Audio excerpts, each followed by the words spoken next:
Fuck off! Fuck off! Fuck off! Fuck off! Everyone involved in this. No. Stop it. Fuck off.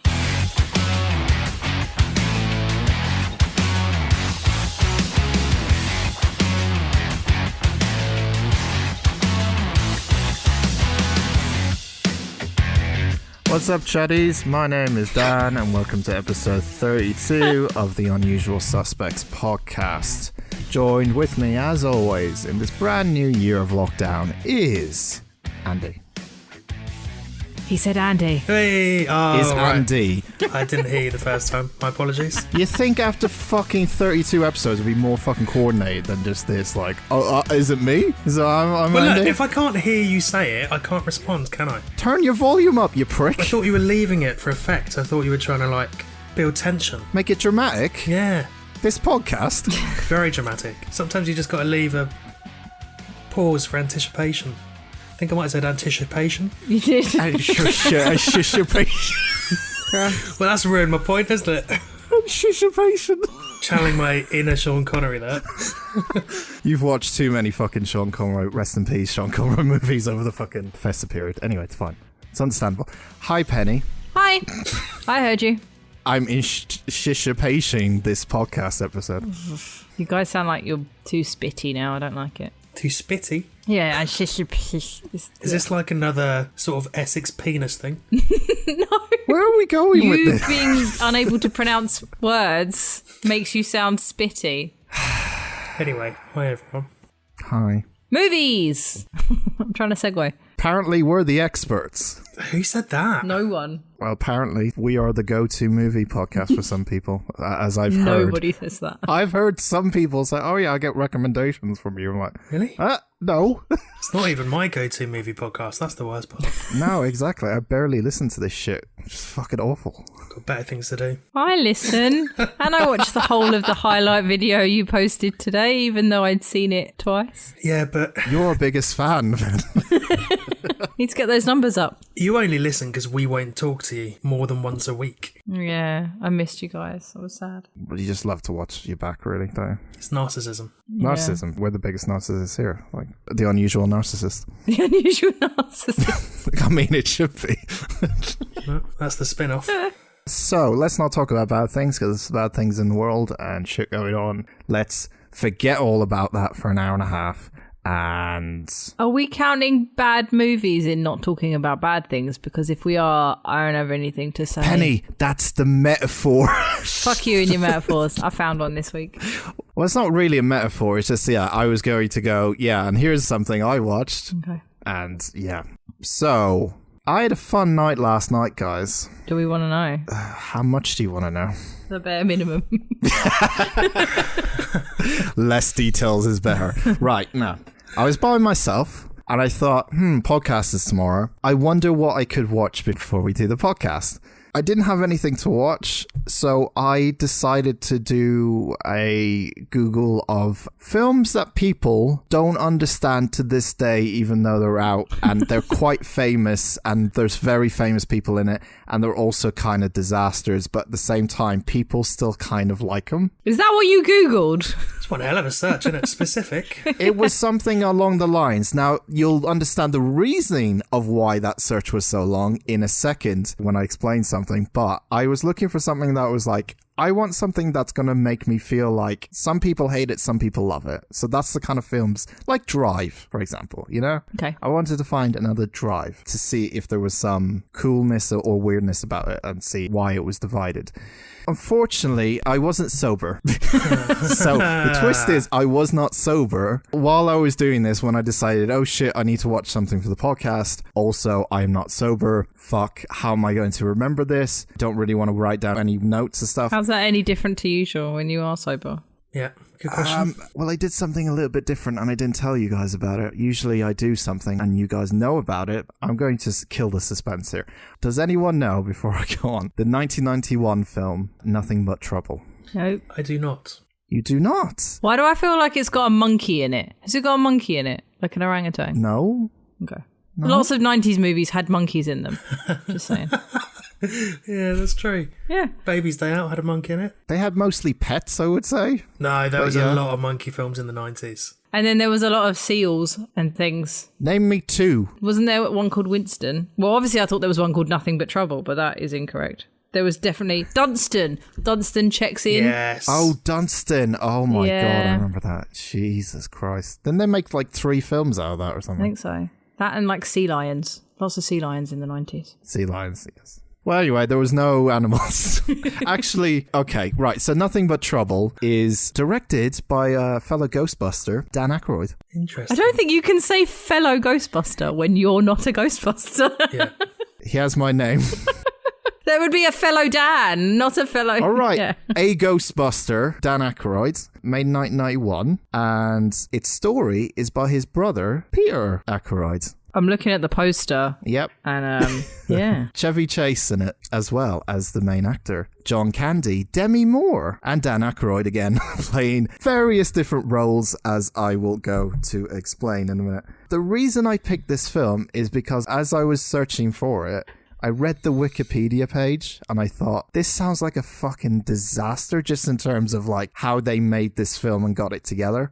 Before going into it, I thought it was a comedy. Well, it is labelled as a comedy. I was going to say, is it not? Because everything I'm looking at is kind of funny looking. Yeah, black comedy horror film, it says. Yeah, that's what it was supposed to be. And a lot of people seem to hate. It's 5% on Rotten Tomatoes, the critics reviews. 5. And the reason why it was so weird is Dan Aykroyd is weird in himself. You don't know stuff about him. He's into like crystals and skulls and aliens and all this kind of stuff. He does love a bit of alien stuff. But this was the first film he directed ever, I think. Actually, it was the only film he ever directed. I don't think he did anything else after this. But he came up with this idea because apparently one day he was driving through a town, or his friend was driving through a town, and when they got pulled over for a speeding ticket or something, they had to go to like a mini court and decide there and then if you should get the ticket, if you see what I mean. Oh, there's a Tales from the Crypt episode like that. That's what the story was based off. So... Just like to point out that there are 4 Baldwins to choose from. Oh, you spoiled the surprise. Oh. Sorry, I was talking about Baldwins this weekend, but they included the worst one, Yeah. so I have no hope for this movie. So this had a budget of 40 million. Warner Brothers really, truly believed in Dan Aykroyd's capability as a director for this. It had a budget of 40 million. It made 8. That's... Because they got the wrong Baldwin. Got the wrong Baldwin. The movie was a mess. I'll quickly go over like the makeup. Apparently, Dan Aykroyd didn't want to direct it, but they couldn't find anyone, so he just did it anyway. I'm not kidding. Like, they had no one. So apparently he wanted the film to be similar to Beetlejuice or the Texas Chainsaw Massacre. 2 very opposing films. Yeah. Exactly. When I read that, I was like, what kind of fucking film is it? Is this a horror? Is it a comedy? What? Like, are you trying to be both? Oh, I don't understand. A lot of it is based off his dreams as well. Weird shit he has in his dreams. It's a weird fucking film. Why does it sound like we did this? Like it was based on my weird dreams and he didn't want to do anything, but he went along with it anyway. Just sounds like us. All right, thanks. I'm glad that's how you finished that, because I don't want my name attached to this. But you just went along with it anyway. Yeah. This was financed by Warner Brothers, and they wanted Chevy Chase to play the lead, not Dan Aykroyd, because Dan Aykroyd was going to play the lead, as well as several other characters in this, wearing different makeup. But then Warner Brothers were like, no, we want Chevy Chase. He's the hot new thing in Hollywood. We want Chevy in. He's the hot new thing in Hollywood. Nobody said that ever. Without being such a prick about things when I was talking about Tom Cruise in an earlier episode, Chevy Chase is not exactly the nicest man in the world as well. I was going to say, he's a prick. He's not a good dude, yeah. No. After this film came out, he blamed Dan Aykroyd for everything, for kind of ruining his career with this film and everything. And apparently on set, he was a fucking asshole the whole time. as well. Nice to know he's still doing that with things like Community. Still being an arsehole. There you go. Let us begin. Now, the thing is, I didn't write any notes on it, so I don't remember this film. So... I've no recollection of the film whatsoever. But I did have a handy recorder next to me. Oh, God. So I made little notes. And I don't know. So I'm going to play each note. And then I may have something come back to my head after I play each note. And see if I can remember. This is like Memento. You really can't remember anything? I can remember the main bits, put it that way. There's a couple of surprises in there and stuff. But yeah. For contrast, I want to play you the opening clip to show you how happy I was, the tone of my voice before I went into this film, and contrast that with probably the last clip I play. It's a very big difference in my tone of voice. This is what I started with. This is how I sounded. All right, movie's just started. Let's see how this goes. Oh, wonderful, nice little jazz music playing. I'm so happy. I have the jazz music. I was like, oh, this is great. That's you happy. Good God. Yes, Andy, that is me happy. I'm sorry it's a rare fucking occasion for you to hear this, but yeah. I mean, that's coming from me, and that sounded bleak as it was. I still haven't got a recording of you being fucking happy yet, and that was my Christmas present. And you never will. And I never will. For some reason as well, during some of these recordings, my voice recorder stopped working, so everything was going wrong as well. So I had to cut some of these up, so some of them may sound a little bit weird. The film is basically, for what I remember, Chevy Chase is like this rich guy who goes to a party, and he meets Demi Moore, and she's a lawyer, and they like each other. Oof. And then they go on a road trip the next day. Oh, they've just met at the party. Yeah, they love each other at this point. And then they go through a town because they want to have a picnic. I kind of wish you could remember more of this.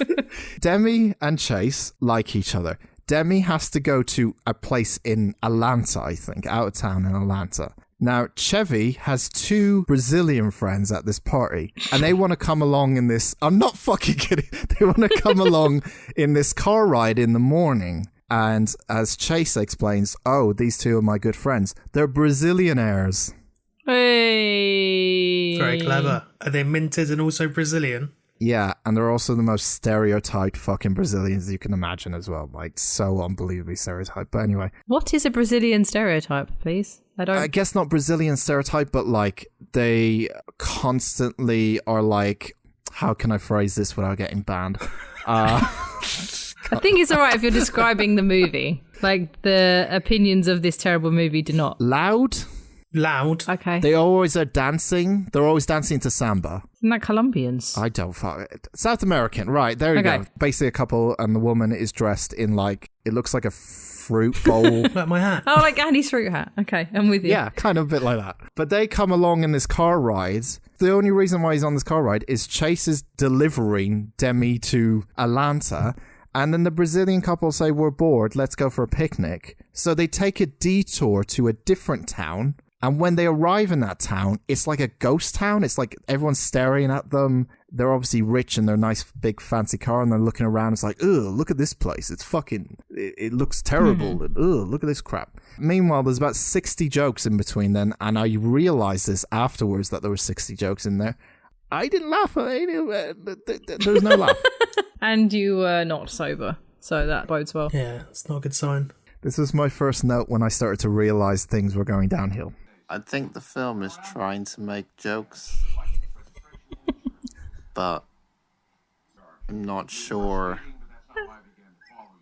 if they are the best jokes of the movie, because I didn't get a laugh out of any of them. I'm slightly confused by the purpose of this movie already. I am 20 minutes in. Right, so you can already see like the contrast in 20 minutes in from me. Oh, nice jazz music. 20 minutes later, what the fuck is this? That's not good. It just like has nothing in it. I can't describe it. Like, it had jokes in it, but they were like the most, I think I said in one of the memos, 1940s, 1930s jokes ever. They're so like, kind of jokes, you know what I mean? Like, no, I don't know what you mean. Slipping on a banana peel. Oh, like Mario Kart. Like Mario Kart. Slapsticky. Yeah, slapsticky kind of shit, but there's a lot of like tongue-in-cheek. It's very like innuendo. He doesn't remember the movie, Andy, don't confuse him. I don't remember most of it, to be honest. I'm being honest here, I really don't. Throw it in with Mario Kart. From what I remember, they go in to this town and Chase, he doesn't really speed, but there's this one cop that follows him for speeding in this little town. And when the cop is chasing them, the Brazilian people in the back are going, oh, that car is so slow. You have a Beamer. You could definitely go quicker. Even though he sat in a car with a lawyer and she goes, oh, I don't think you should do that, and run away from the cops. And then Chase just goes, yeah, fuck it. It does 120. He's in the car with a lawyer. That sounds like a very Chevy Chase thing to do. It does. I've also been in a car with a policeman who got me to do an illegal U-turn, so it happens. He gets caught by the police and they take him in. Now, when I mentioned earlier about the whole experience about someone finding Dan Aykroyd and bringing him to like a town hall where he will be judged there and then, that's exactly what happens in this film. They go back into town, they're all arrested, and Dan Aykroyd is playing a 106-year-old judge who looks really creepy and scary and just weird looking. And I can't understand a word he's fucking saying throughout the film. In and one of the pictures, that I found on IMDb, he looks like he has a penis nose. Yes, he does. Like, that's purposefully meant to look like a penis, right? I'm looking at it right now, and it's a penis. Yes. Okay. And yes. And also no. Well, yeah. Pen, I'm trying to remember it. I just can't. I don't know what my next voice note is, but I remember I think I got up to this point where I was like, oh, they got sentenced because they were speeding. For some reason, they want to keep these people here, even though they were just doing like not even really speeding. They put them in jail. And by the way, the jail is a children's playroom. Right. Sounds haunting. With toys and a ball pit. Sounds That great. doesn't sound like prison. That sounds like fun. Yeah, I'm in. Okay. Let's hear the next note. This is turning more into like a fucking horror film or anything. This is like one of fucking Penny's films that Fuck you. she ends up watching. Except the title was pretty boring. And this film is neither funny nor scary, but it does have some horror elements in it. I'm really confused to what genre this film is. Wow, I was really out of it. Yeah. So, yeah, there is horror elements in it. It's a PG-13, which is really weird. And there's, like, people's hands getting chopped off and shit. It's weird. I was like, what the fuck? I thought this was, like, a lighthearted comedy. It wasn't. It really, really sounds like a Tales from the Crypt episode. I've just looked him up, but the Tales from the Crypt episode is about 3 years later. But it's almost as if someone watched Nothing But Trouble and went, we could make that into 25 minutes and it would be great. Yeah. Possibly, yeah. It had some just weird fucking elements about it. Half the film is like slapstick comedy, and then the other half is like body horror a little bit, and kind of like weird scenes that just happen. I think I know what this one is. I'm going to play the next one. Alec Baldwin's brother. Right, okay, I know what this is. Right. Sorry. So, Alec Baldwin's brother is playing the role of like a pimp, okay? And he's in the car with a bunch of girls. I think he's a pimp, or he's like a drug dealer. And he is driving like a limo around, and he arrives at that small town. And of course, they capture him and the girls, and then they sentence them to death. Oh. So they don't kill Chevy Chase and their group. They kill Alec Baldwin, or Alec Baldwin's brother, Daniel. and these girls. And the way they kill them is by putting them on a roller coaster, right?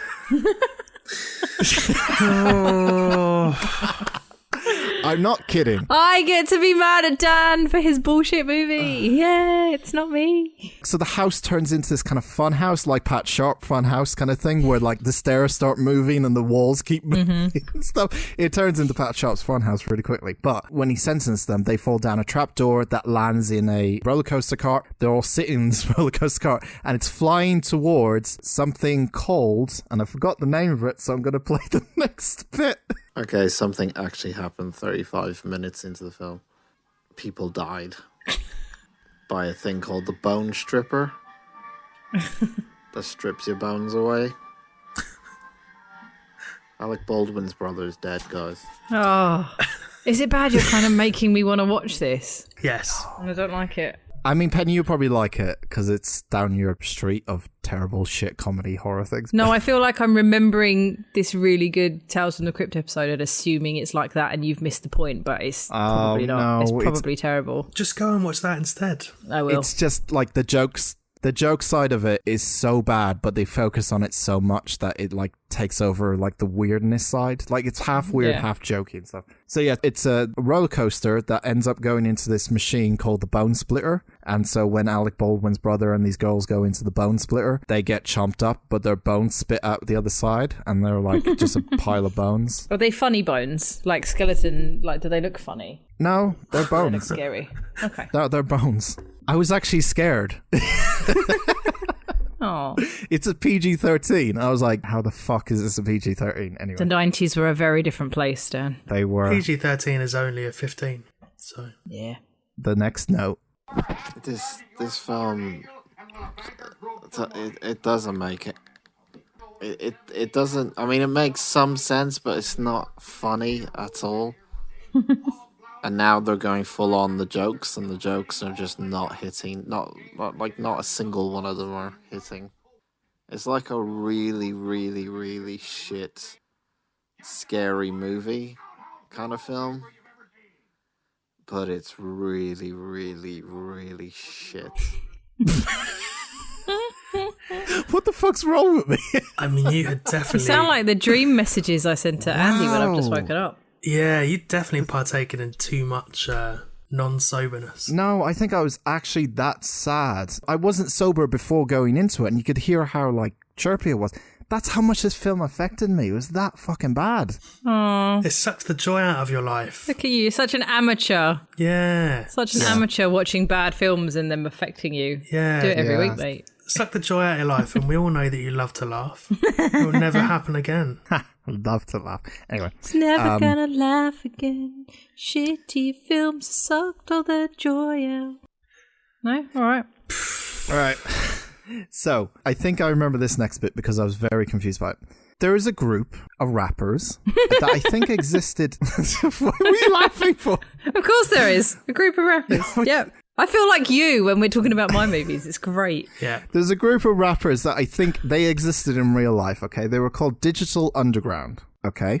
Now, the unique thing about Digital Underground, they went all the way from 1987 to 2008, okay? Wow. The unique thing about this rap group is they have over 30 members. Oh. Sounds like Blazing Squad. Yeah. Yeah, what they did is they would have a new group every year or so, like Ghost. They'd have a new group every year, and there'd be 4 of them in the group. So, during 1991, Digital Underground were kicking off and stuff. They had a couple of members in the group at this time. Now, for the life of me, I didn't know if these guys were famous, and it wasn't until the end of the film I tried to find out their names and see if they were famous today. No, except one. Is it the big one from that group? Keep that in mind as we carry on. There's 2 fat Gammon babies wearing nappies. Right, hang on. 2 fat Gammon babies. There is a scene where Demi Moore... It doesn't make fucking sense. Demi Moore goes into the basement and there's two fat men wearing diapers. It reminded me of adult babies so much. But they look like Fat Bastard, where they have the prosthetics, the big chin, really fucking big fat chin. And one of them is played by Dan Aykroyd. Now, famously, as I read beforehand, he didn't want to fucking play this role, but no one wanted to do it. He didn't want to do anything with this film, did he? No, he just wanted to be the lead and write it. Well, he didn't write it. No. So he hated it because he had to wear so much fucking makeup. Because he also plays the judge, the 106-year-old judge in the film as well, who also has a dick for a nose. Maybe he should have written less of that into the movie. Yeah. His brother written it, so you can blame his brother. But there was 2 baby-like creatures in the basement that Demi finds. They're kind of like Twill-D and Twill-Dum. They're very, similar, but they're fat and sweaty, unbelievably sweaty, fucking, and they're also very, red-faced. That's why I said they were Gammon babies. They were, they were so red-faced. There's 2 fat Gammon babies wearing nappies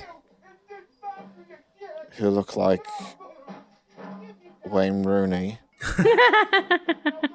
And they live in the basement of this house, but they don't look human.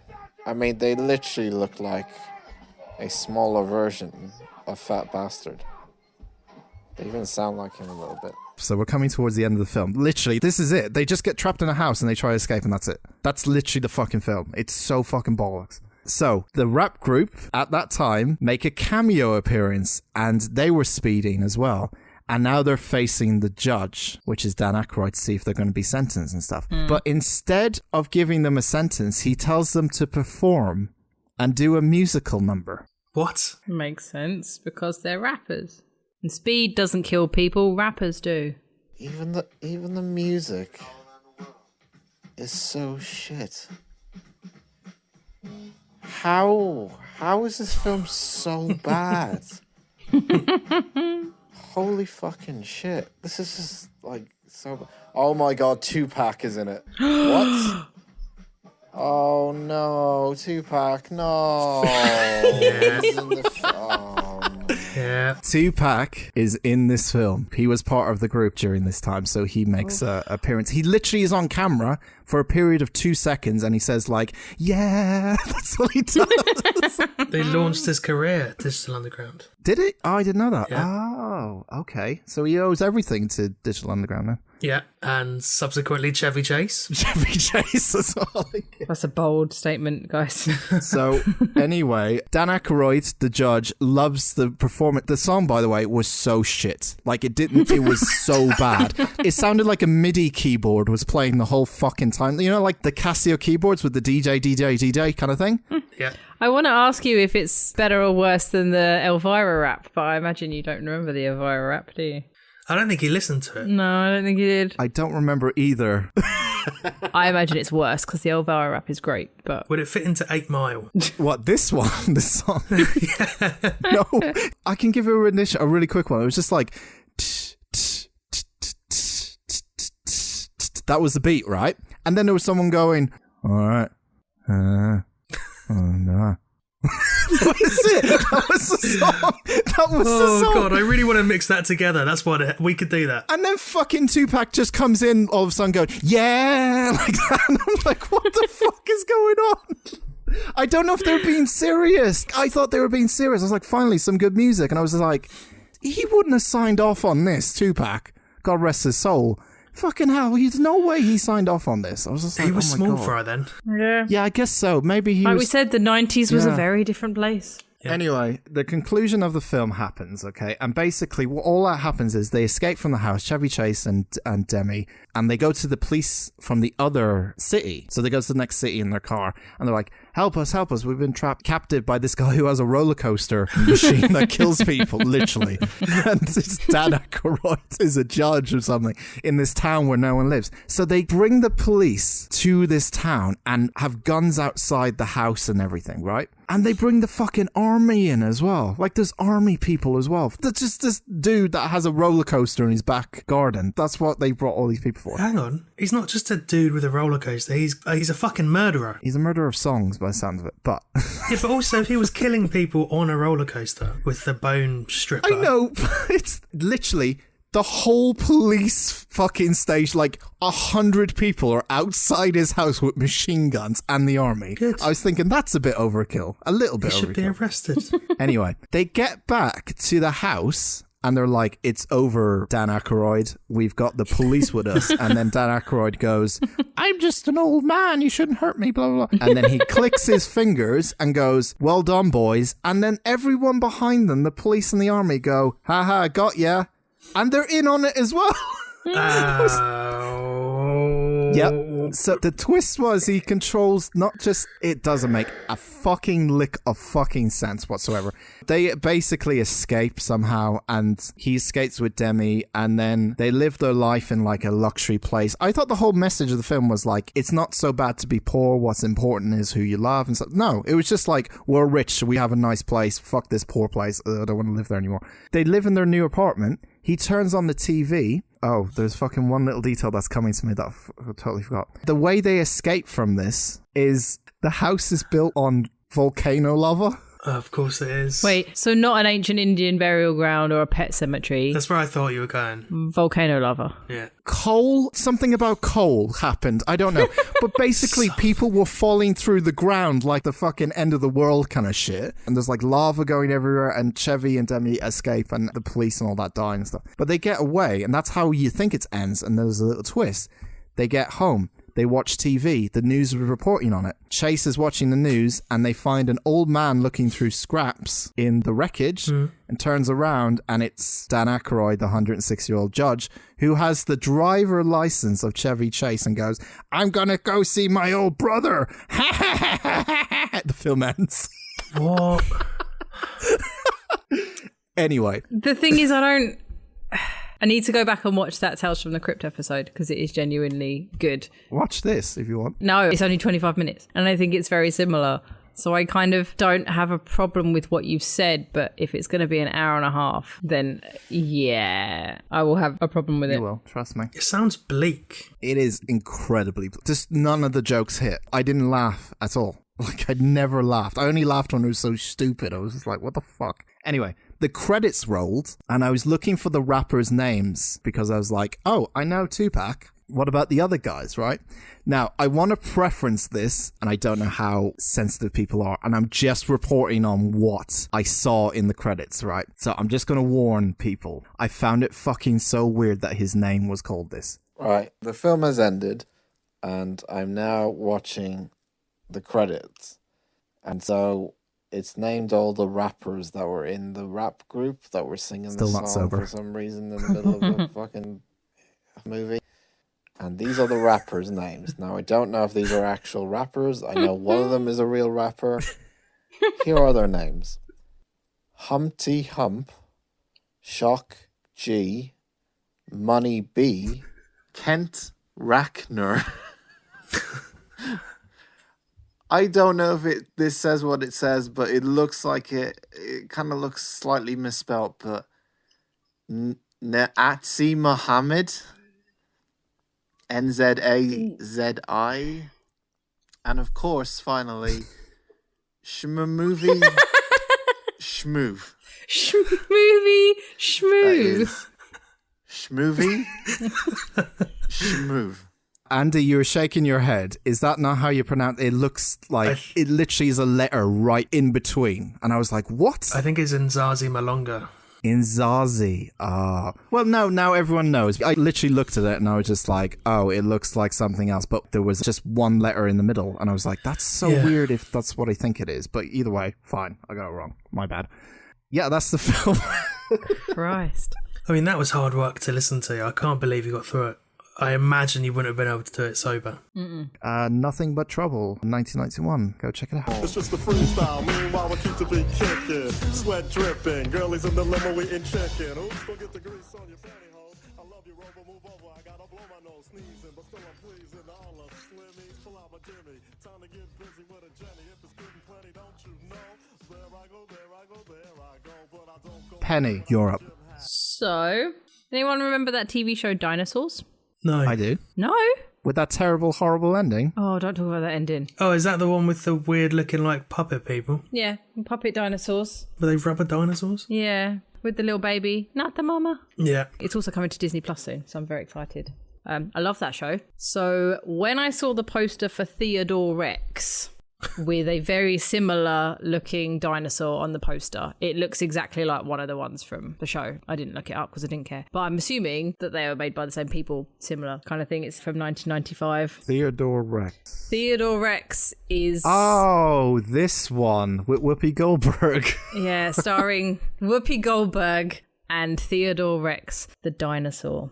I managed to watch this in high definition 144p Penny. on Oh, YouTube, you poor thing. which was actually really, really difficult, but I couldn't find it anywhere else. It was really hard to watch. I thought it'd be all right. You know, I'm like, okay, it's a stupid movie. Whoopi Goldberg's a policewoman. There's a dinosaur. It was basically made to look like a cop movie with a dinosaur and Whoopi Goldberg.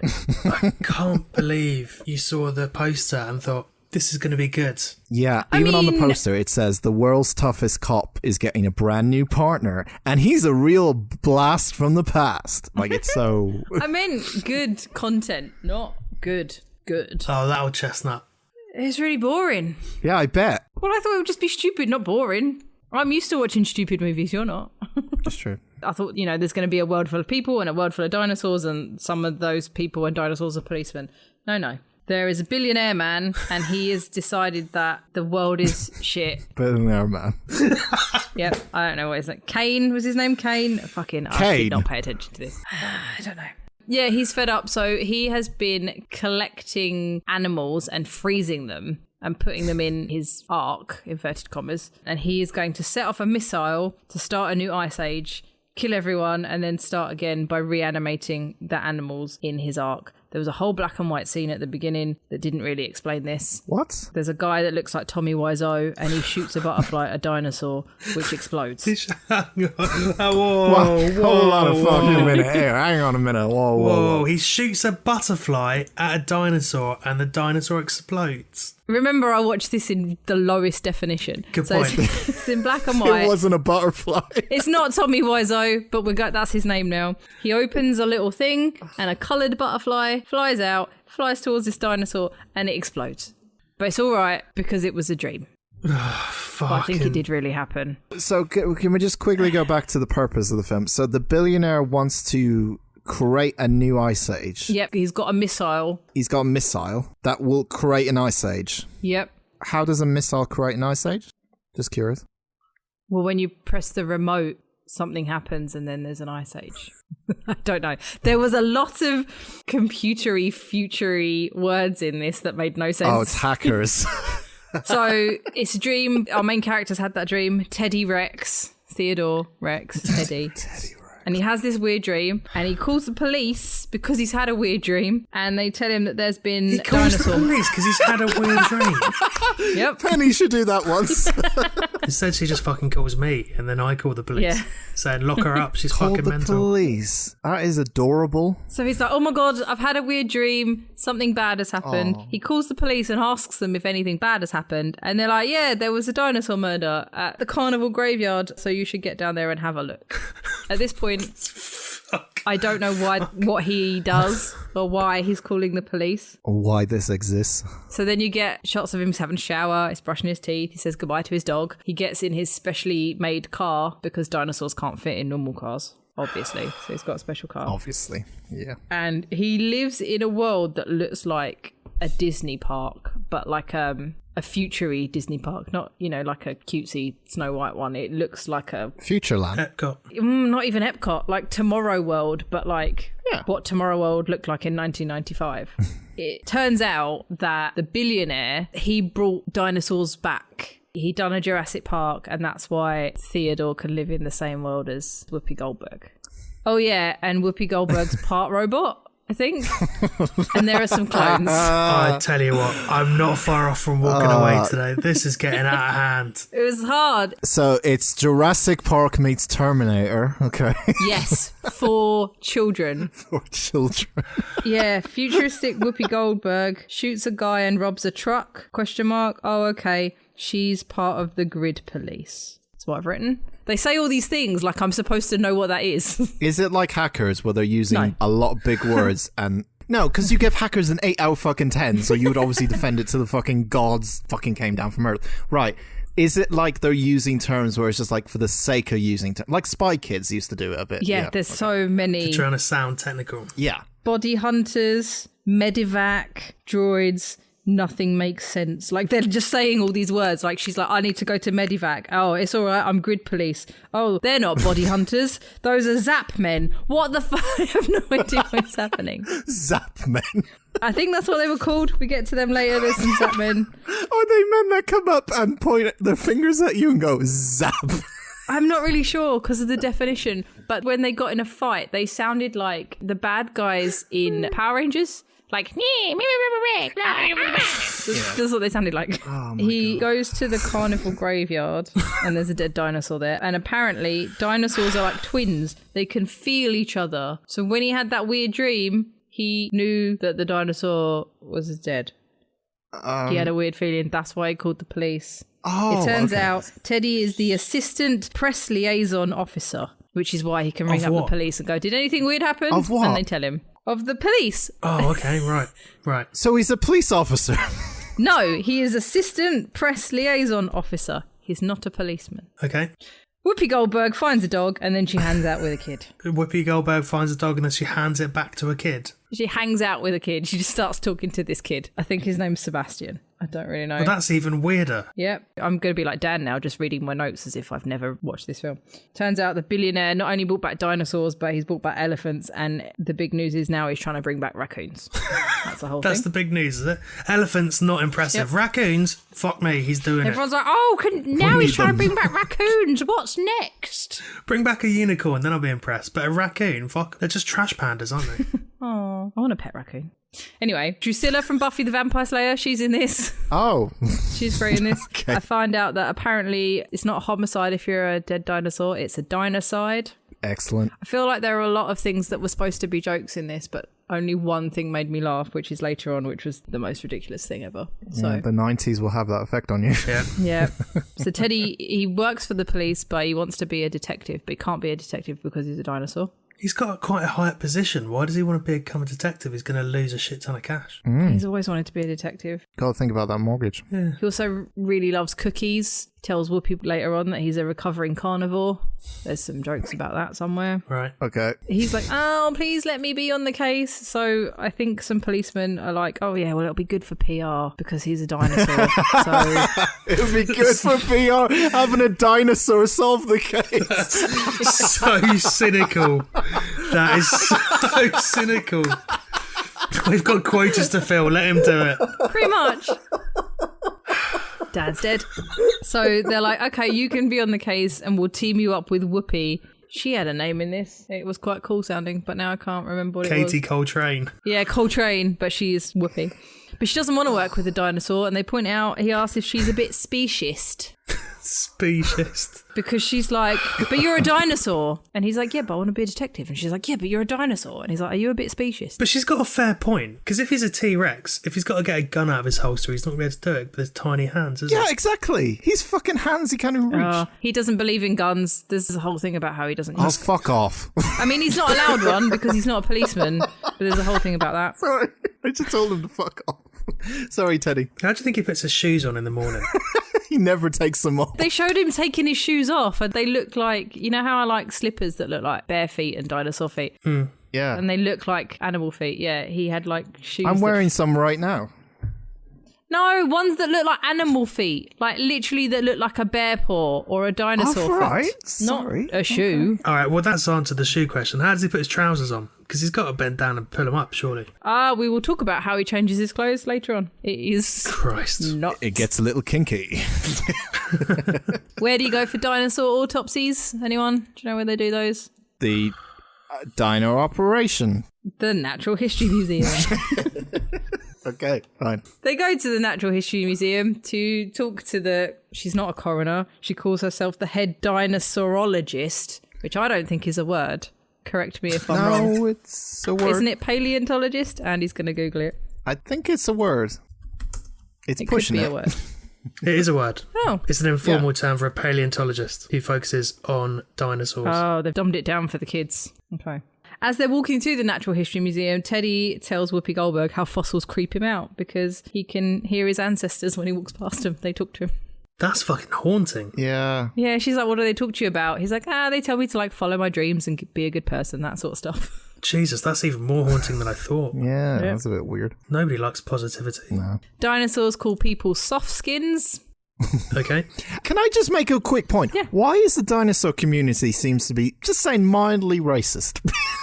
I'm just saying, they don't have to call them softskins. They can just call them a human. Why do you have to, like, differentiate? You're like, come on, it's 2020. In fairness, Whoopi Goldberg was also similar because she's speciesist. Yeah, they're all a bit speciest. Okay.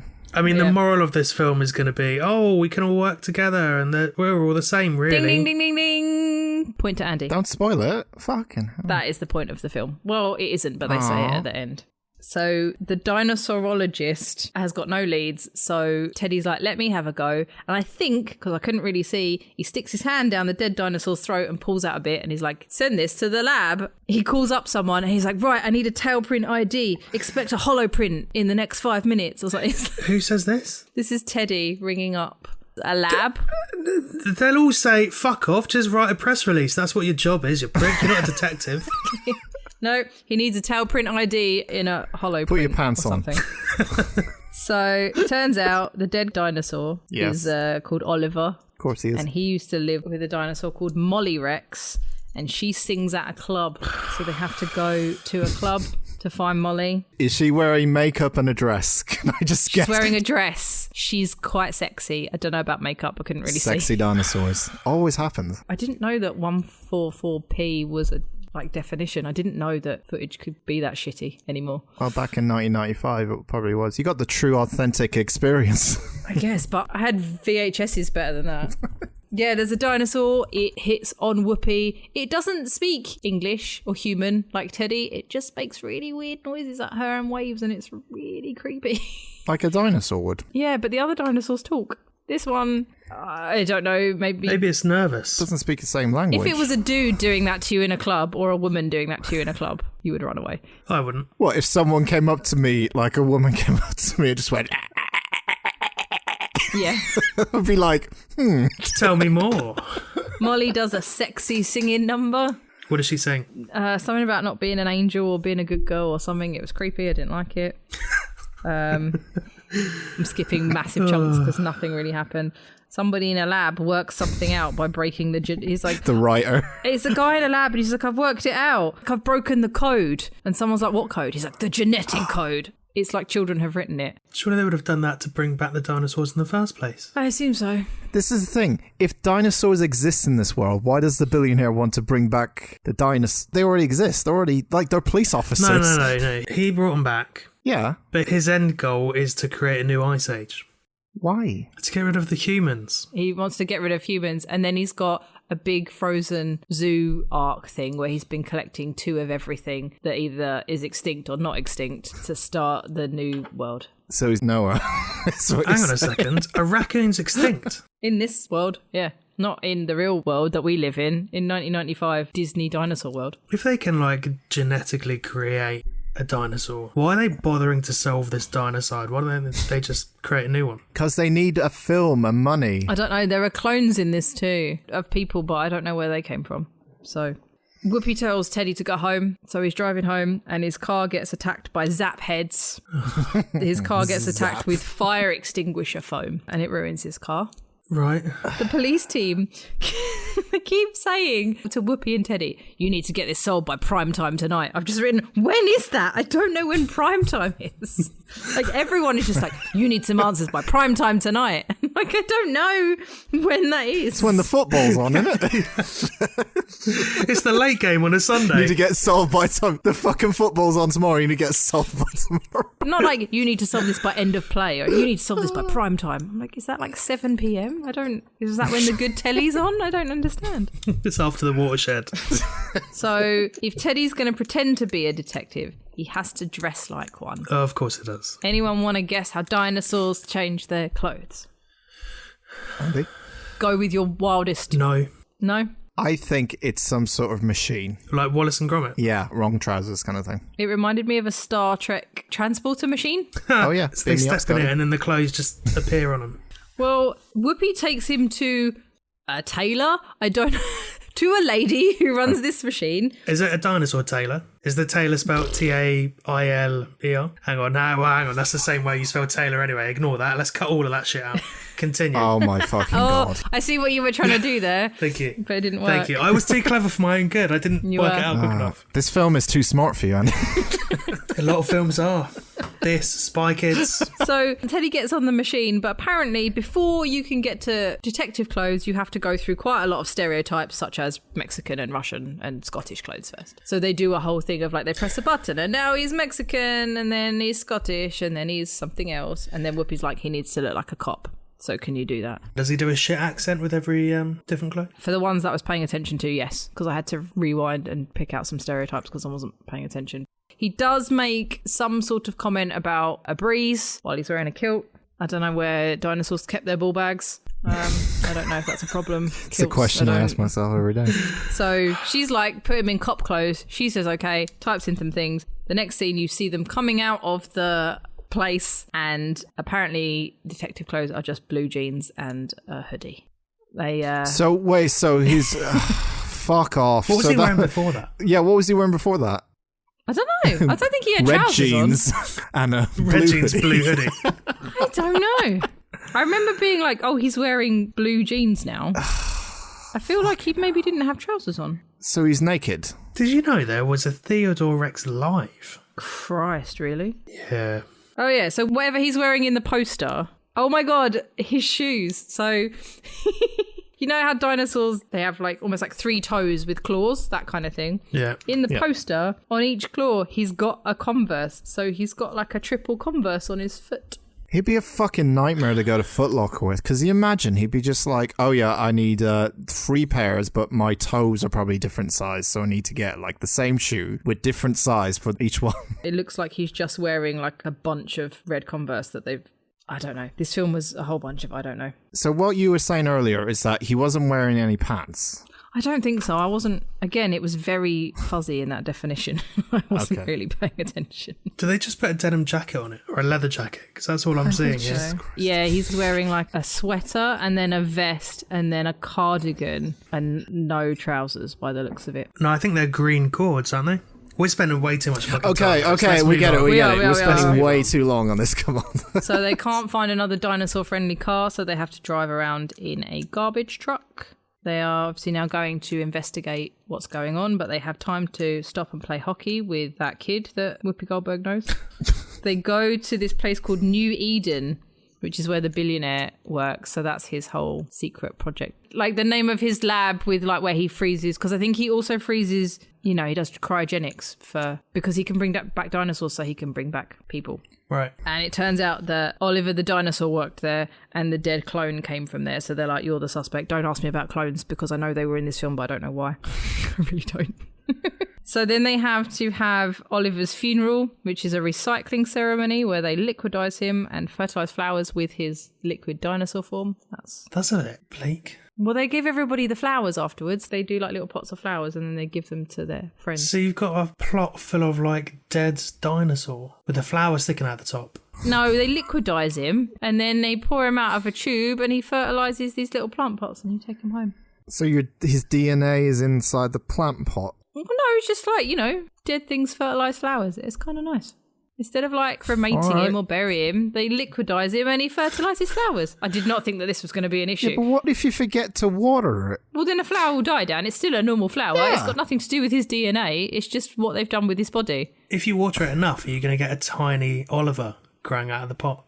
So Tommy Wiseau kidnaps Sebastian to bug Whoopi. Teddy's hanging out with Molly. She's like, will you walk me home? So he says, yeah. So he walks her to his house. They go to his house. Then he has to leave on police business. That's weird. And then he leaves her at his flat. And then there's still half an hour left of this movie. Oh my God. They end up having to look for someone in the ninja grid. Guess what he looks like when we find him? A ninja? Yeah, pretty much. This is where we find out that Whoopi is part computer. She's part droid because she's like, download ambush avoidance system or something. And he's like, I didn't know you were a computer lady. She's like, yeah. I do JavaScript. I made Flash games back in the day. I feel like I should point out this is the only time that I laughed. They are sneaking into the bad guy's New Eden place, the dead people storage. And they're trying to sneak along. And she's like, what's that smell? And he's like, what? And she's like, did you? And he's like, no, I didn't butt trumpet. That was the only thing in this film that made me laugh. That made you laugh. Jesus Christ. Yeah, that's how bad this film was. They're Christ. literally, she's like, just walk like a normal person. Oh, well, you're not a person. Well, walk like a dinosaur. So he starts tiptoeing. And then she asks him if he's done a fart. And he's like, no, I didn't butt trumpet. It makes no sense. I don't know why any of this film happened. And I was also an hour in and I think slightly delirious. Pen, you're nearly 40, man. That's not a funny joke. Fuck you, you laugh. I'm also not nearly 40. Not yet. Didn't laugh. No, as in you laugh at ridiculous things. You just don't do it as loudly as I do. That's true. You keep it in your smug face. So they go to the dead people storage where there's a puppet in a bag. Dead people. Puppy? A puppet. That's even worse. Yeah, there's a puppet in a bag. They talk to him. Don't know what they talk about. Molly's having a bath at Teddy's house because that's what you do in a stranger's house. Why? Just have a bath. Take a shit. What, in the bath? In the bath. That's what I do. Says more about you. She's having a bubble bath and she gets kidnapped. They find the ninja guy whose name is the toy maker. He's the one that makes the butterflies. Oh, yeah. Teddy threatens to eat the toy maker, so he tells him what the bad guy's doing. And then there's just 3 notes. Zap guy's helicopter smashes through a window. God, you even sound bored in your notes. Jeez. Yeah, shit. There's a chase scene, but it's only Whoopi because trying to watch a dinosaur chase people in that giant suit would Oh, that would have been funny. That would have been the best bit. be. The kid's there because they've kidnapped the kid. He's made friends with a monkey because it's the 90s. He's made friends with the chimpanzee that he found wandering around. Is this going to be the new Leak Watch? Monkey Watch? Film for the 90s. Watch out for a monkey. To be fair, we've seen more monkeys than leeks. Oh, yeah, Leak Watch was a bit of a fail, wasn't it? It was once. Leak Watch, yeah, once. All right. When you insisted. You're like, there's always leeks. We've never seen one since. 2021, we're doing Monkey Watch. Here we go. So far, we're up to 1. We've levelled Leak Watch. They find the Ark, and Molly is frozen in a pod in the Ark. Drusilla is the bad guy's PA, assistant, something. She obviously needs to tell Teddy the bad guy's plan, because that's what bad guys do in James Bond movies, so I've heard. Well, you've seen one now. Then she tries to freeze him, but classic film, he locks her in the freeze pod and freezes her instead. Teddy tries to there's a keypad next to Molly, and he's pressing all the buttons to try and find the key code. He can't. And he gets really pissed off, and he turns around in frustration, hits the keypad with his tail, and it magically opens. Okay. Whoopi gets shot or tased, but she's still alive. She's like standing against the wall, and she can't move with like really bad blue electricity, like CGI. Because she's a robot. She's Terminator, I forgot. Yeah, and he's like, you have to save everyone. She's like, I can't, I'm offline. So you have to do it. Fucking offline. My Wi-Fi is weak. She's not an internet ghost. I've only got one bar. She's like, take my gun. There's a whole conversation about a gun, and she's like, no, you always said you don't believe in guns and you don't believe in violence. He's like, yeah, but I want to be a policeman, and policemen have to have guns. And she's like, no, Teddy. Fuck them up. She's like, don't use a gun, use your brain. Oh. So he's like, okay, gonna go and use my brain. Wait, hang on. Aren't T-Rexes famous for having golf ball brains? And teeny tiny arms. Yeah, they are. They're famous for having small brains. Are they not in proportion to the rest of them, though? Think so. Pretty certain they have golf ball brains. Any T-Rexes in the audience, let us know. So he gets a grappling hook. He grapples From the where? bad guy. I don't know. The grappling hook attaches to the seats in the car. He pulls the seats out that happen to have the billionaire in it, but Tommy Wiseau is in the front, and he crashes into flames. So Tommy Wiseau's dead. Teddy gets the remote from the bad guy and stops the missile. And then at the end, there is a ceremony. They've turned New Eden into a zoo. Then they have the whole, everyone should get along. Why shouldn't you be a policeman just because you're a dinosaur? And they make him a detective. And that is the end. And the end credits just say, see ya. So they make him a detective Yep. with no training because he locked Yep. out in one case. Yeah, because why shouldn't everyone be a policeman, even if they're a dinosaur?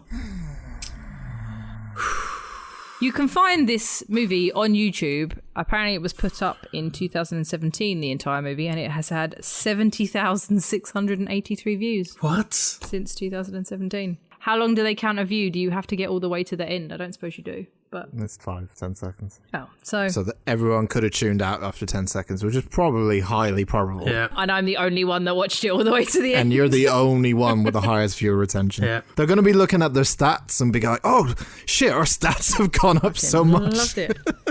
So, yeah, it could have been kind of a fun buddy cop movie, but they weren't really buddies. You fucking knew already before you went I knew into it was gonna be this, bad. You knew. Yeah, you fucking I knew it was going to be bad, but I didn't know I was going to be so bored. I mean, I was honestly really bored. None of the dinosaur jokes were funny. Only Butt Trumpet was funny, and I think I was delirious by that point. You were the only one who laughed at that as well. I know. Dan and I both laughed at Natural History Museum, in fairness, for the autopsy. Penny, it has a 0 on Rotten Tomatoes. Yeah, I knew it was going to be bad. I just didn't know it'd be boring.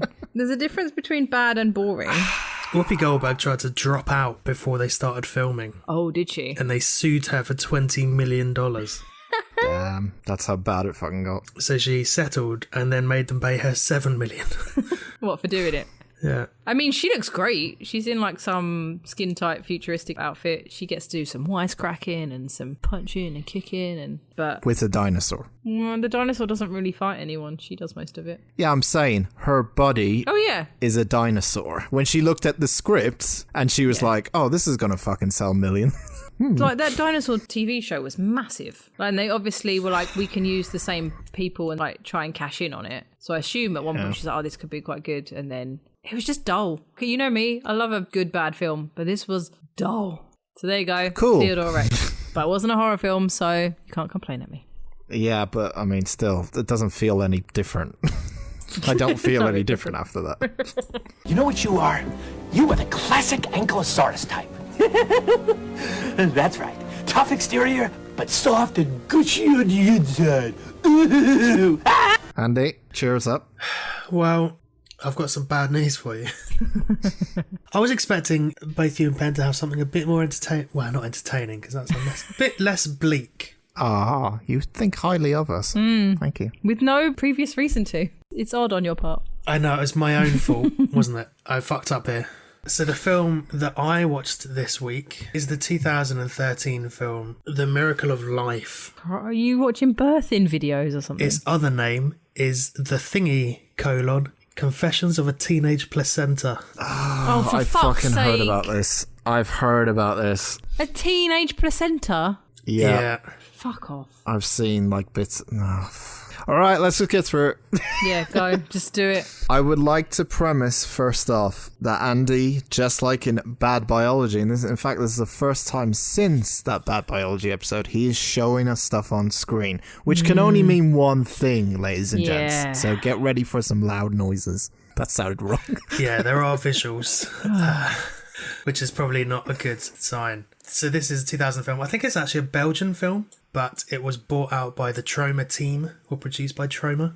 And Troma is traditionally known for I know what this is going to look like now. weird body horror. You know my favourite. The premise is there's this woman called Marianne, and she is a bodybuilder. And one day, while she's in the gym pumping iron, she gives birth whilst on a machine. Why is all the films you pick giving birth suddenly? I honestly don't know. She doesn't realise she's pregnant at the gym. No. Oh no, I think she doesn't. Well, I mean, there's no context before it. Like, this is within the first 5 minutes. She is giving birth and has given birth. Right. Okay. So there's no lead up to it. You don't find out what happened before it. She's just in the gym. How old is she? I mean, Because if it's a teenage placenta, is it the placenta of a teenager, or her We'll find out. placenta's not as old as the rest of her? you will find out. So she gives birth, and the doctor is some fucking maniac guy who decides to inject some. He sort of shouts at one of his patients for not watching him be injected, which I and Dan would both be uncomfortable with. But he hears her screaming. There's no injections. You're safe. Okay. He hears her screaming, runs out and helps deliver the baby. And it's difficult to see what's going on because it's quite dark for pretty much the majority of the film. I love films that I can't see. Yeah. He Although maybe I'll be grateful with this one. he decides to pass her the placenta, Right. which you can see here. She then decides to breastfeed the placenta. No, I don't want to see this. I can't see a thing. Good. I can't see it either, but don't tell him. you fucks. I don't want to see this. I see your mouse cursor, but I don't see anything on the screen. Well, this probably isn't going to work then. I'll tell you what, I'll just give you a description of it. She breastfeeds the placenta, and the nurse who she's talking to decides to put the baby in a bag, and then they just sort of give it away. What? So, she doesn't breastfeed the baby Why do you watch films like this? This was a recommendation, though, from... from friend of the podcast, Kat, Oh, fuck's sake, Cat, thanks. Don't know how I feel about that. who had heard the bad biology stuff and thought, I've got to recommend this. Lucky I love you, Cat. I don't. Not anymore. Not anymore. So she breastfeeds the placenta. It's just like a bit of meat, essentially. And then suddenly one eye opens and you can see Why does it have an eye? it has a face. So the placenta is a teenager. It's going to grow up and become is this a baby placenta? The placenta grows to become a teenager. She takes it to a church to get baptized, and the sort of vicar says, Why is she encouraging it? I can't baptize it unless it has a godparent. So he then offers to become the godfather. He then baptizes the placenta and puts it in a cat's carry case, and she calls the placenta Luke. I mean, I don't know what you would call it, but I wonder what Gwyneth Paltrow named her placentas. I bet she did. I bet she then like smushed them up into tablets like people do. Almost certainly. So, whilst Luke is still very small and in the cat carry case as a child, there's a knock at the door and it's some guy in a military dress. He gives her a box and says that her husband has died. And she says it'll be okay, we'll be fine. And then she starts giving Luke toys to play with, like a toy tank. Okay. I hate myself because I have Googled it. I'm not Googling it. I couldn't not Google it because I couldn't picture it, fortunately. Now I can. Difficult to describe. Probably on the artwork now, so have a look for yourself. Yep. It almost certainly will be. So she's obsessed with like military and stuff, and his father was like in the military, and she speaks really highly of him. So as part of that, she calls him her soldier, and it just gives him weird stuff to play with as a kid, like toy guns, and at some point a bit later on, she tucks him into bed with a grenade. A toy grenade. Where's the baby? So the baby is in a cat carry case for the early parts. He's now about 5. Wait, the baby is in a carrying case. Where's the placenta? Oh, sorry, the placenta. Yeah, where's the baby? No idea. You never see the baby again. So after it's put in a bag and given... This isn't a fucking film. This is not a The film. nurse gives this dude Barry or something. Reggie. She gives Reggie a bag with the baby, and he looks at it and goes, "Oh, fucking hell," and then shuts it and walks away. So you never see the baby again. Because that's worse than a placenta. Pretty much, yeah. The important part is that the baby doesn't exist. Okay. This is not a film. There's no beginning, middle, end. It's just like, oh, a baby's in a bag. Oh, fuck this. Isn't that weird? It's so fucking bollocks. Why do you watch these kind of films? These are worse than some of the ones that Penny fucking pulls out. They just make no fucking explanation for anything, but somehow that's like art house. Body horror, shock horror bullshit. Yeah, but that's bollocks. That's Yeah, it absolute is. bollocks. It's bollocks. Oh no, what are you sharing? Oh, what the fuck is that? That is the placenta. That looks like a lasagna. Don't Fucking do that! hell. Don't! No. Now What I the can never eat fuck is lasagna that? again! Sorry, hang a minute. It looks like Dobby if he was a lasagna. It kind of does look like Dobby. Mr. Potter. So as he's a kid, he's growing up. You see him grow up at different points. At one point, he starts eating the dog called Laika. They start eating each other. And because the dog and Luke are sort of eating each other... Sexual. Are you right there, Ben? You may need to rephrase that. Sorry. I'm going to throw up my pizza. Because they are biting each other, Marianne runs in and starts pounding at the dog to separate him up. And I'm talking like with fists, just because I know where Penny's mind is going after the eating stuff. No, mine is trying to be in its happy place, but it's not working. So, I mean, okay. You've got questions. All right, yeah. No, I do, but I can't be arsed. Just fucking carry on with this fucking thing. So Marianne has sort of pretty much given up on her weightlifting dreams. It's hard work looking after a teenage placenta. She does still have one giant arm. Fucking hell.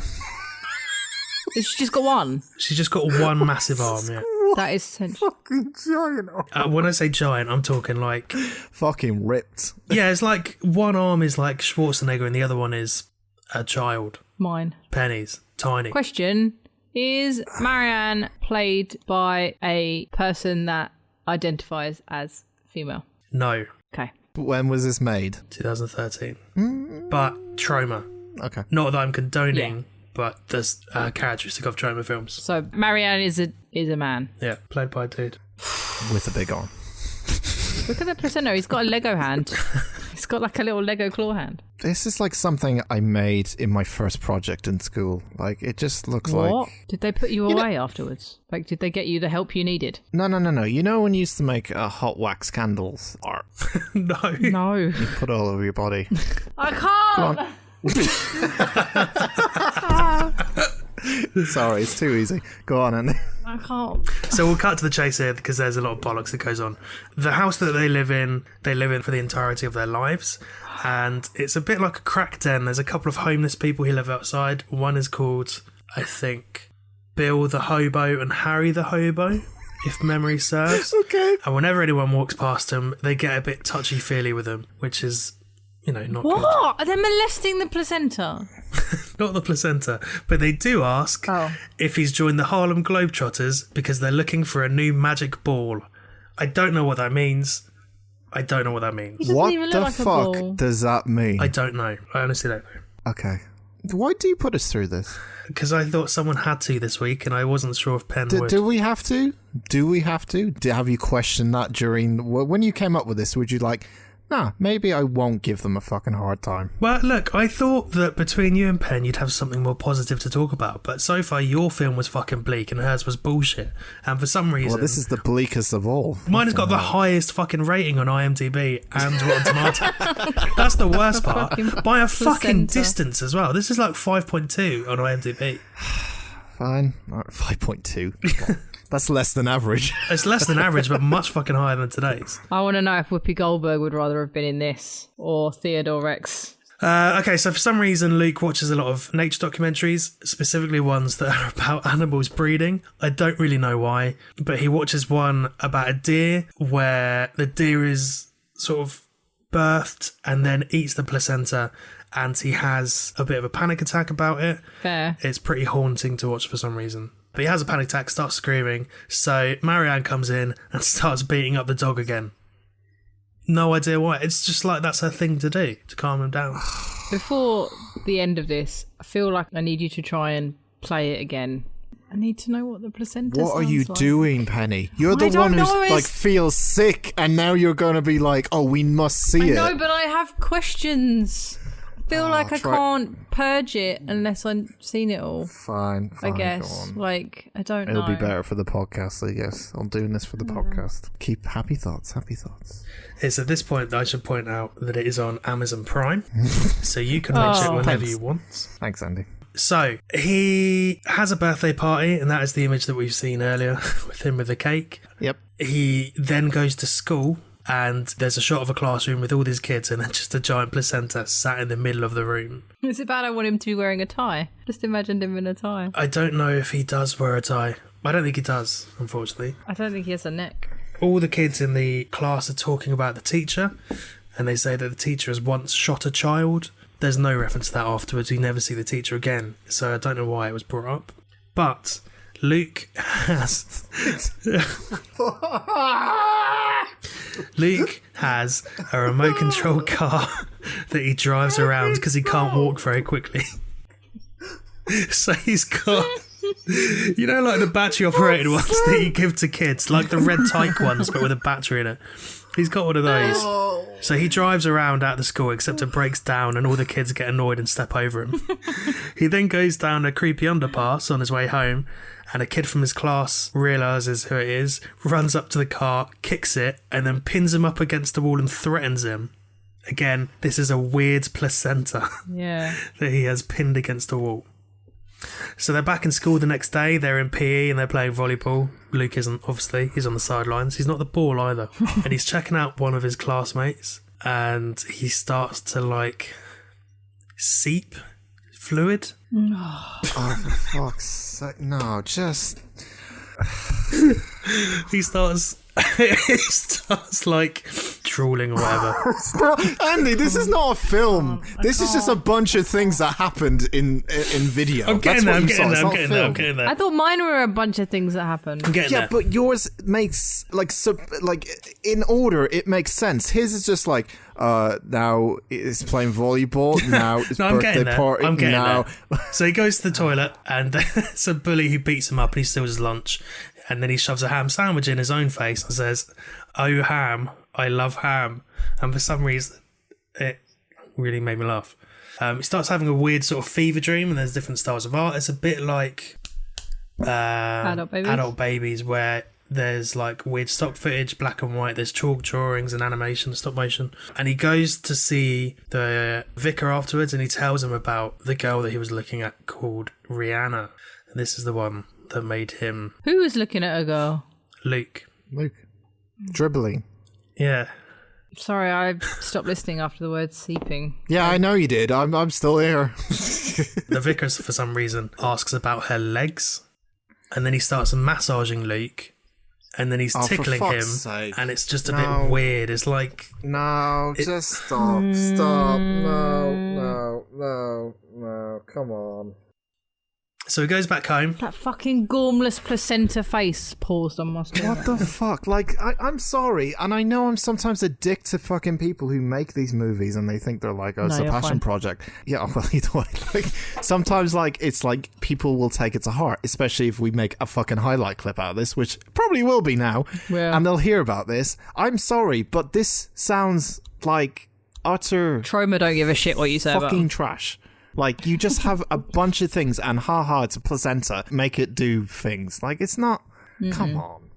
So he goes back home and he's studying, and Marianne says, it's dinner time, I'm already lactating. Oh, what? Okay, that made me laugh.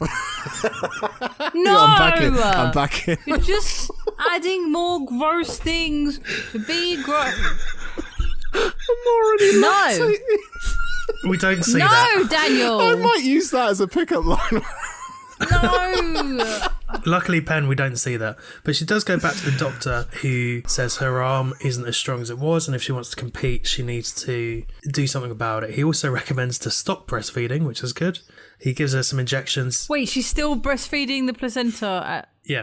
Yep. I don't know. Never mind. Yep. I don't know why. Yep, that's the what kind of film it is. We're just going to go with it. Yes, yeah. I'm like, he's clearly too old for being breastfed, but it's a fucking placenta. You idiot. Oh, yeah, he definitely is. Yeah. I mean, he's got a car, so... That's the one takeaway you got from this. So the doctor says, do you still have the baby? And she says, yes, anything for my arm. And then you see her eating something from a casserole dish. What? And I think it's probably the baby. So it's like she's got the baby and the placenta mixed up. Like she's raised Right. this placenta instead of the baby. Yeah, And then is eating baby for nutrition. yeah, I see. I thought she got rid of the baby in a bag. It was in though. a bag. It was in a bag, but yeah, he didn't know. But in the same way that you would like bag up a placenta, I guess. Put it in the freezer. Yeah. It's the other way around, isn't it? That's what it's trying to do. It's Yeah. like you would keep the baby, get rid of the placenta, but it's just doing it the other way around. That's Yeah. it. Pretty much. Okay. All right. So Rihanna, the girl that he was... I just got like cold shivers and goosebumps. Ugh. What was the word that I used? The girl that he was drooling over? Drooling. Drooling's a good word. Let's stick with that one, thanks. Seeping. So the girl that he was seeping Seeping. over. No. You use that one more time, I'm fucking going. I'm gone. I can't. Do you remember about 5 minutes ago when you were like, I want to watch the trailer? And now you've gone completely the other way. Well, I didn't want to watch the trailer. I feel like if I don't know what it looks like, I can't get it out of my brain. Luke the placenta had feelings towards Yeah. the girl. He had sticky feelings towards her, and she has delivered she's delivered a book to his house with her phone number in it. So he organises a date with her. Oh. Sadly, it's the same day that his mum, Marianne, is competing. Wait, hang on a minute. The baby hasn't aged. Oh no, he's like, I don't know, 15 by this point. So the baby is 15 and she eats it. No. I assume she killed the baby and froze it. I don't know. Oh, okay. Like you said, like a placenta. Okay. Yep. Marianne is now breastfeeding the dog, no idea why. Luke decides to collect cigarette packets. Fuck off! Fuck off! Fuck off! Fuck off! Not you. This. That was good. That was a good one. Everyone involved in this. No. Stop it. So he collects cigarette packets and he's in his room and he's practicing pickup lines in front of the mirror like you would before a date. And he's like, hey baby, and how you doing, sexy? And then when he goes on the date, he says, so Rihanna, that's a biblical name.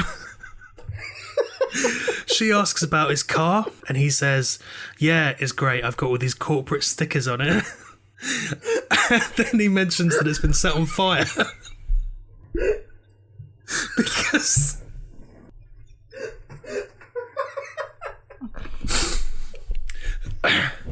so it's been set on fire Oh, what's happening? by the bully who ate the ham sandwich. Thing is, I totally blacked out and I literally have no idea what's happening right now. What's on fire? So you know the car that he had with the flat battery? Yep. It got set on fire by the bully who ate his ham sandwich. Rihanna says, can you come to the toilet with me? So he takes her, What? expecting to get up to some sort of action. What? But apparently it's some sort of childhood thing where she can't go by herself. She then does what I can only describe as quite a loud wee. And you gotta stop. You gotta stop. Give me a second, please. Do we literally need a break to get Dan back? I'm literally still getting over the breastfeeding the dog. Okay. Go on. Sorry. So she does a loud wee. then she says, kiss me. So they do a snog. And then she takes a bite out of him. And he... What? Because he's just a bit of meat. The clue was there, Pen. Weirdly, I'm back. No. The clue was I'm back there. on board. She said she likes her steak bloody. It was obvious. The whole time he moves, he does this like really weird whimpering. And it's just odd. For the purpose of the tape, I'm crying.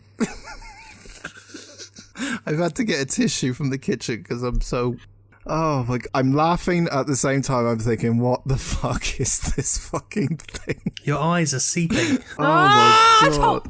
But he's gone. He's raged. He's gone. Oh, wow, you've managed to kick off 32 both of episodes, us but we've done it. We've done it, boys. Woo! Fucking, we got some celebration music. I'm only 54 minutes into this film. Okay, so I'm defeated. Luke is in the kitchen. He finds the box that had all of the military stuff in that his mum had about his dad, and he's reading through it, and she's always told him that he died as a driver in sort of a kamikaze thing, saving a load of his soldier mates. Except he didn't. He died on site and ran over like 3 people. Including a general. Is this a comedy? I don't really know. Luke says, I'm a loser like my dad, and sort of slops off to his room. Oh, fucking hell. Marianne. Carry on. I'm just trying not to be here. That's fine. Yeah, we know. Marianne phones some guy called Big Jack and asks for a favour. She also mentions everything is fine with your panties. Again, there's like bits in this film that I just don't know why they're there. There's no need for everything is fine with your panties. What, like the whole film? Yeah, pretty much. So this girl turns up at the flat and she is a prostitute. And Marianne explains to her that she's only got one muscular arm because it's half the effort, so she doesn't need to do both. The girl assumes that she's there to sleep with Marianne, and Marianne says, no thanks, pumping iron makes me come. I come over 100 times a day. She then tells her to follow the slime trail. Stop! Oh, for the love of God! Oh, this is worse. This is worse than bad biology. I'm worse, really angry. Honestly. Oh. Can you imagine how good this would have been with visuals, I'm though? so angry right now. No. I'm genuinely angry, and I don't know if it's at you or this or my life in general. Come on, be joyous. It's a good I'm time. really quite... It's like, you know when you stub your toe on a table or something and you are very angry, and that's what I feel like right now. We'll have some therapy afterwards. Is the film nearly over, for fuck's sake? Yeah, we're nearly there. Okay. So when she walks into the room after following the slime trail, he's still talking about his dad being a dead loser, and the prostitute and him bond over it because her mum is dead. She then asks if he's ever been with a girl, takes her shirt off and says, do you like my breasts? To which he replies, do you want to touch my umbilical cord? I'm so cross. You know how I said before the podcast I missed you because I hadn't spoken to you for a week, and you were like, and we have to hang out 2 days in a row. Fuck that, I'm cancelling it. I don't want to see you for at least a week. The next morning, the prostitute's still there, and she is arguing with Marianne about her staying the night. Obviously, she wants to get paid more, and Marianne is like, that wasn't part of the arrangement. It's not going to happen. Luke walks out and says, just pay her, and then says, am I really that ugly? Say it to my face. Marianne doesn't reply. Instead, she just beats up the dog, who, by this point, I think is actually dead. I was going to say, you know how much I hate that sort of shit anyway. Yeah, it made me really uncomfortable. More so than the fucking walking placenta. Yeah, I was going to say, the whole fucking film didn't make you uncomfortable, just the dog. No. He goes to see the Reverend, and old vicar's like, hookers are like Big Macs. At first you're hungry and really want them, but the second their meat hits your belly... Wait. Are you about to ruin Big Macs for me because this is important to her. This might be the end of everything. This is the most important thing to her. No, I'm not. Okay. Because I'm already having a problem with lasagna. But that wasn't me. That wasn't me. No. Hookers are like Big Macs. At first you're hungry and really want them, but the second their meat hits your belly, you're sick of it. Oh, you're not doing it right. I feel like this was an attempt to be profound and like... Their meat hits your belly. Yeah, it's a weird... Nope. Dan, nope. Just keep going. Thanks. I do think it was supposed to be profound and referential, but it just sounds weird. Yeah. Luke goes home. He's absolutely miserable by this point. So he goes home and he sees Marianne. I know how he feels. So am I. He sees Marianne strung out. She's OD'd on whatever the doctor was injecting into her. So the two homeless guys who are outside run in and try and help her. I don't think they're qualified, but they do keep recommending milk and end up pouring it all over her. Yep. You see her screaming in the bathtub. It's a bit like Jacob's Ladder, but instead of ice, it's milk. So they get her back around, and Luke is now working at a fast food joint called Burger Holocaust. What? Yeah, it's called Burger Holocaust. It's not good. Although Andy, he does. He's got a little dinky hat on, which is quite sweet. Serious question. Yeah. At what point during this film did you think, oh, this would be a good one? Just honestly, I'm just trying to gauge your mind and be like, oh, this would be a good one to show the guys tomorrow.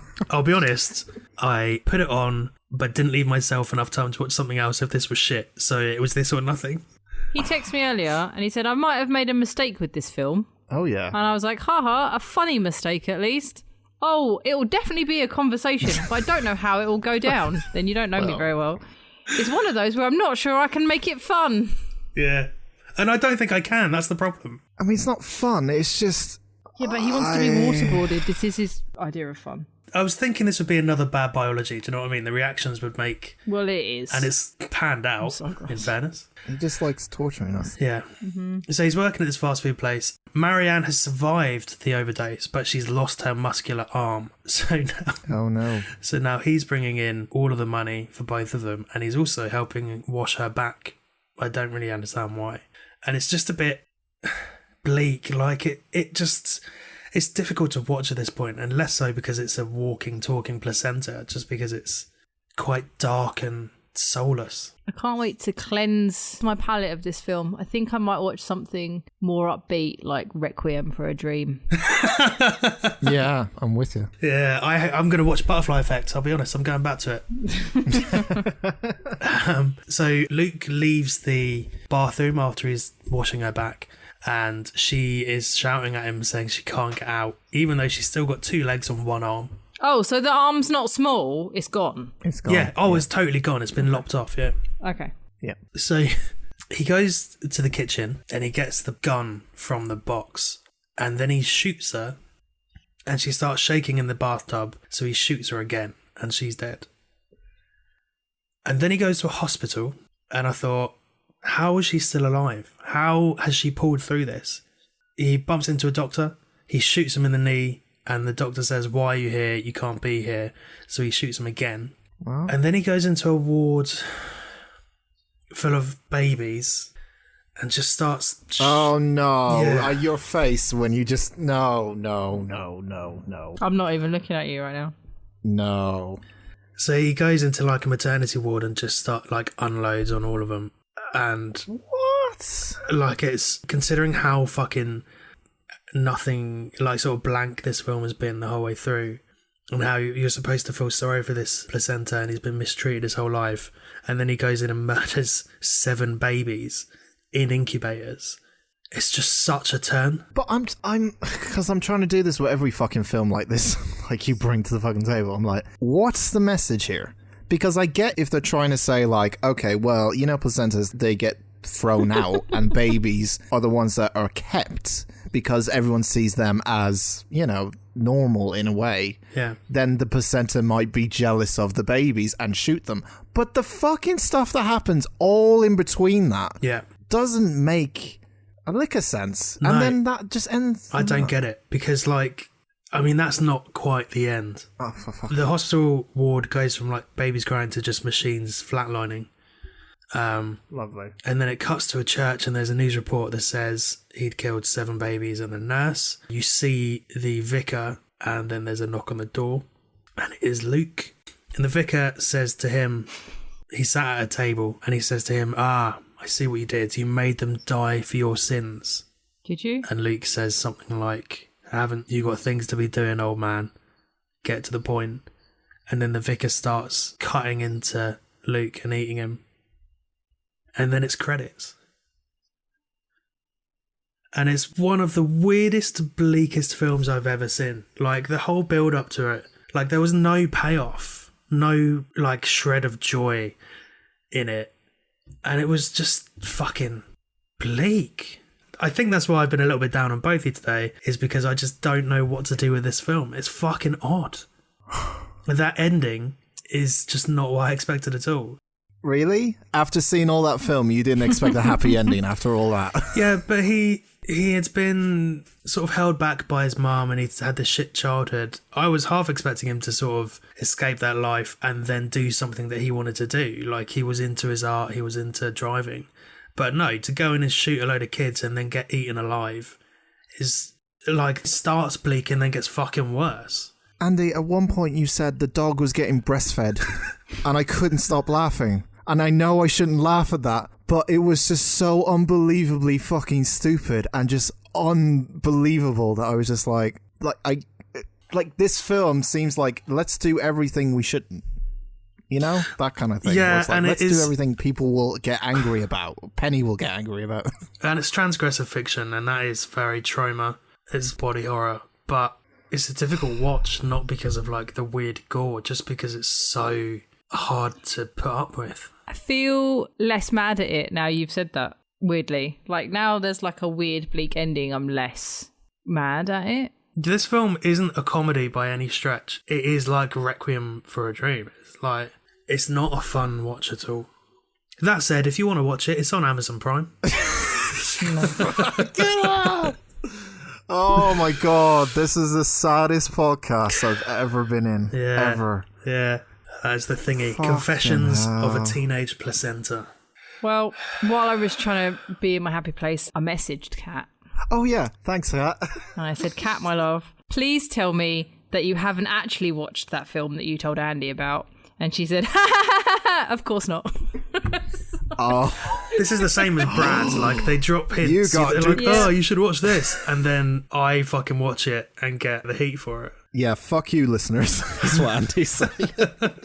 Fuck you for your recommendation. I do wish I could have shown you the visuals. That would have been much easier. I because mean- there are some parts in it that are quite funny. I'm alright. Yeah. Yeah, but there are some I- quite entertaining bits, like when he's trying to get the stuff from the kitchen, it's on the top shelf, and to get it, he sort of knocks it down and then falls off and just splats around, and it's quite fun. I am going to have to see it talking. I need to visualise it to rid myself of it. Yeah, I'll send it to you. But it's, yeah, it's not a fun watch if you want to have a nice day. Yeah, that's the thing. Now you've said it's kind of doing a thing and it's got like a, not like a plot, but like you said, they did something at the end. And I know Bad Biology had a plot as well, but like you said, like, she's got one big arm and then they breastfed a dog and then let's like put in as much weird shit as we possibly can. At least at the end, it's made you think about it. It's made you feel something like this was fucking bleak and, you know, he kills a bunch of babies, like rather than it just being stupid upon gross. It's like a coming of age. Yeah, but I mean, it's like not clever, though. I'm still not defending this fucking thing, You don't even though need it to. had that horrible ending. It's not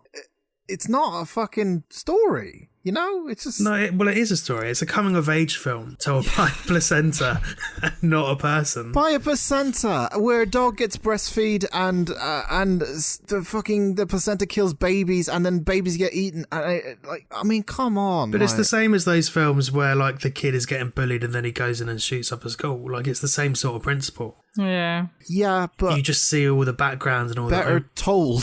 Well, some of them are, yeah, but not all of them. I'm not saying all of them. I'm saying this, if you're going to tell that kind of story, there's, you know, I'm not going to say limitations because I don't think there should be limitations on, like, people's creativity and stuff, but this is just, it's just shock value, isn't it, really? The body horror, as you said. Well, yeah, it's body horror, and I think a lot of it, people will watch it because it's a got massive placenta fucking in it. placenta. Yeah. But I think underlying that, there is a sort of broader message of things don't have to stay the same if you don't want them to. You can make changes and whatever. Like, it's not a film you should watch on a date unless you don't want to be with that person. Do you know what I mean? It's like not a positive film at all. Well, thanks, I guess. You're welcome. Again, cheers, Kat. So, you made him die for your sins, as if you think of yourself as a sort of modern-day messiah. Only backwards. See what I mean? Switched.